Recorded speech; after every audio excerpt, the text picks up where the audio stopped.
Everything I had gone through, I realized that the human mind, if you can put it in a very quiet, calm place and get it to calm down and not be so spastic, that you could possibly make this work out for you. How bad are you really?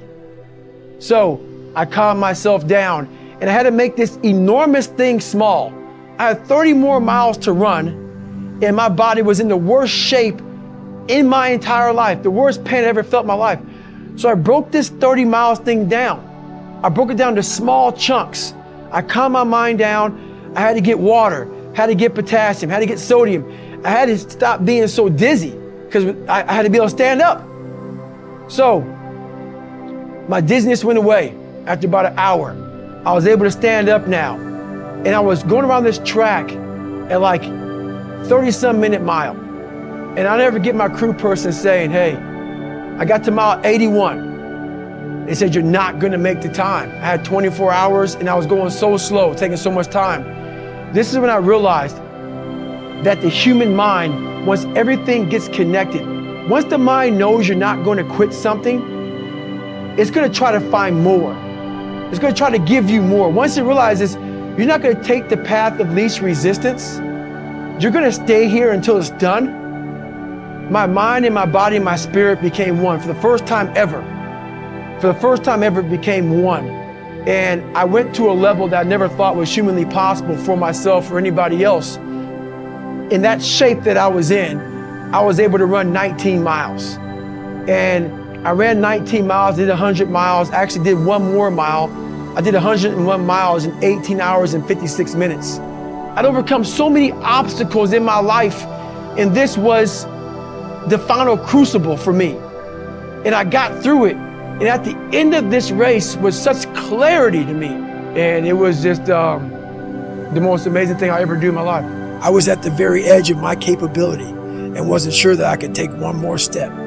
I felt like I drained 99% from my tank at least. My gas light was on, my engine shuddering, yet I knew I had to find more if I was going to finish this race and get myself into bad water.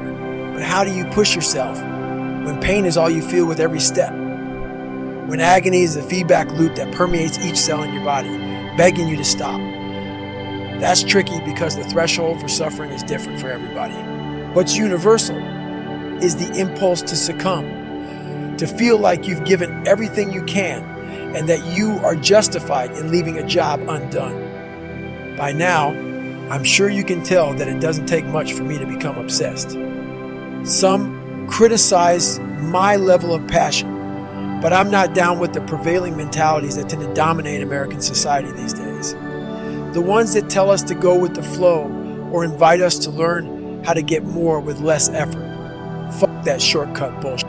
The reason I embrace my own obsessions and demand and desire more of myself is because I've learned that it's only when I push beyond pain and suffering, past my perceived limitations, that I'm capable of accomplishing more physically and mentally. In endurance races, but also in life as a whole. And I believe the same is true for you. The human body is like a stock car. We may look different on the outside, but under the hood we all have huge reservoirs of potential and a governor impeding us from reaching our maximum velocity. In a car, the governor limits the flow of fuel and air so it doesn't burn too hot, which places a ceiling on performance. It's a hardware issue. The governor can easily be removed, and if you disable yours, watch your car rocket beyond 130 miles per hour. It's a subtler process in the human animal. Our governor is buried deep in our minds, intertwined with our very identity. It knows what and who we love and hate. It's read our whole life story and forms the way we see ourselves and how we'd like to be seen. It's the software that delivers personalized feedback in the form of pain and exhaustion, but also fear and insecurity. And it uses all of that to encourage us to stop before we risk it all. But here's the thing, it doesn't have absolute control. Unlike the governor in an engine, ours can't stop us unless we buy into its bullshit and agree to quit. Sadly, most of us give up when we've only given around 40% of our maximum effort. Even when we feel like we've reached our absolute limit, we still have 60% more to give. That's the governor in action. Once you know that to be true, it's simply a matter of stretching your pain tolerance, letting go of your identity and all your self-limiting stories so you can get to 60%, then 80% and beyond without giving up.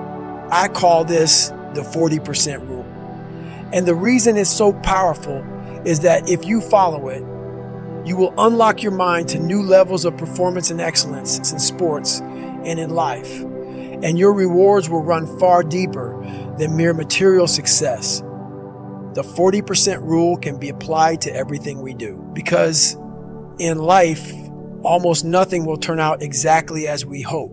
There are always challenges, and whether we are at work or school or feeling tested within our most intimate or important relationships, we will all be tempted to walk away from commitments, give up on our goals and dreams, and sell our own happiness short at some point, because we will feel empty, like we have no more to give when we haven't tapped even half of the treasure buried deep in our minds, hearts, and souls. I know how it feels to be approaching an energetic dead end. I've been there too many times to count. I understand the temptation to sell short, but I also know that impulse is driven by your mind's desire for comfort, and it's not telling you the truth. It's your identity trying to find sanctuary, not help you grow. It's looking for status quo, not reaching for greatness or seeking wholeness. But the software update that you need to shut your governor down is no supersonic download. It takes 20 years to gain 20 years of experience. And the only way to move beyond your 40% is to callous your mind day after day, which means you'll have to chase pain like it's your damn job. Imagine you're a boxer, and on your first day in the ring, you take one on your chin. It's gonna hurt like fucking hell, but a year, 10 of being a boxer, you won't be stopped by one punch. You'll be able to absorb 12 rounds of getting beat the fuck down and come back the very next day and fight again. It's not that the punch has lost power. Your opponents will be even stronger.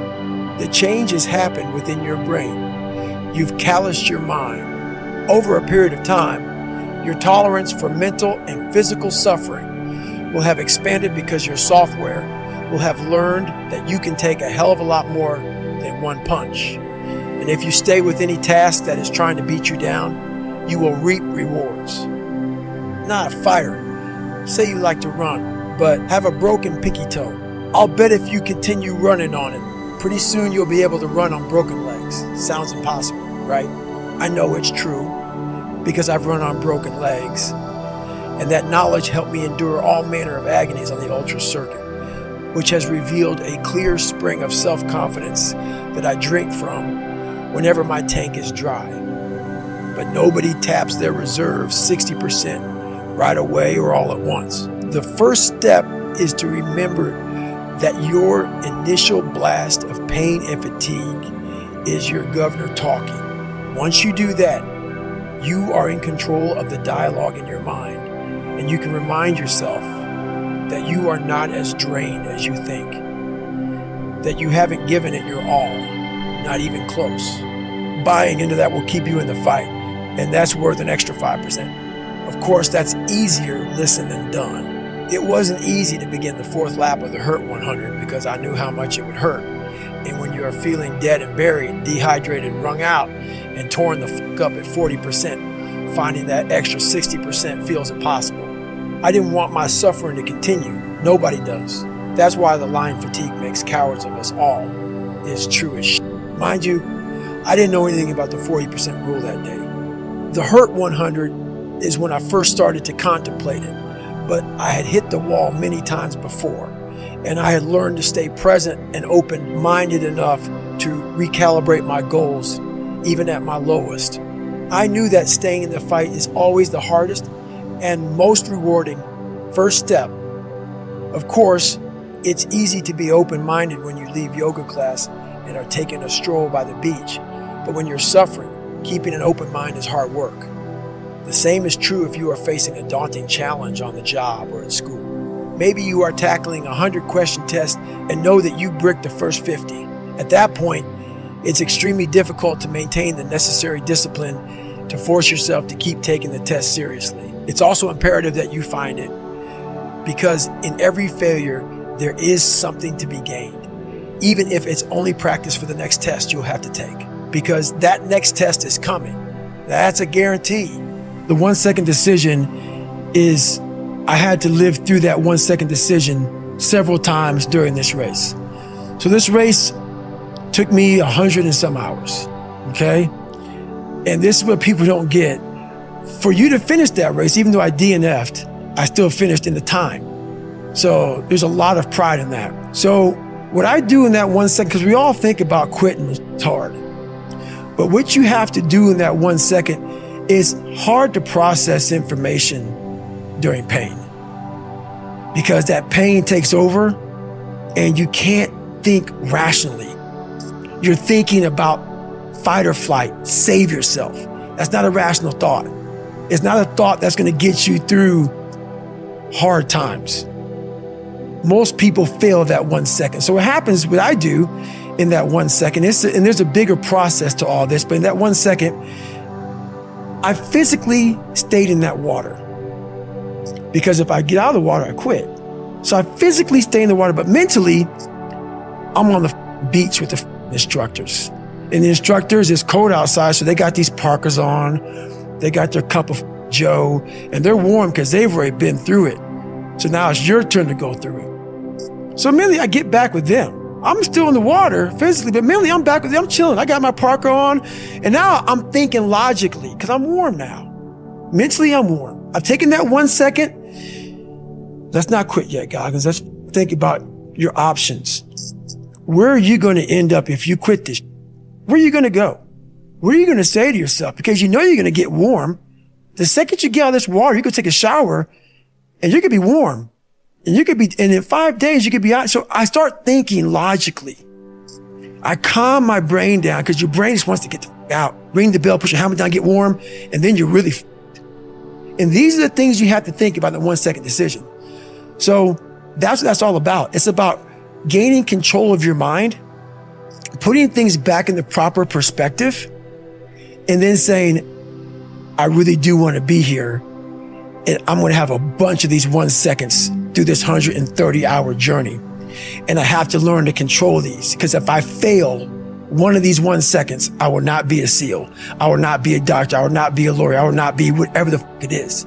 So that's how important that 1 second decision is. It's all about your mind takes control of you.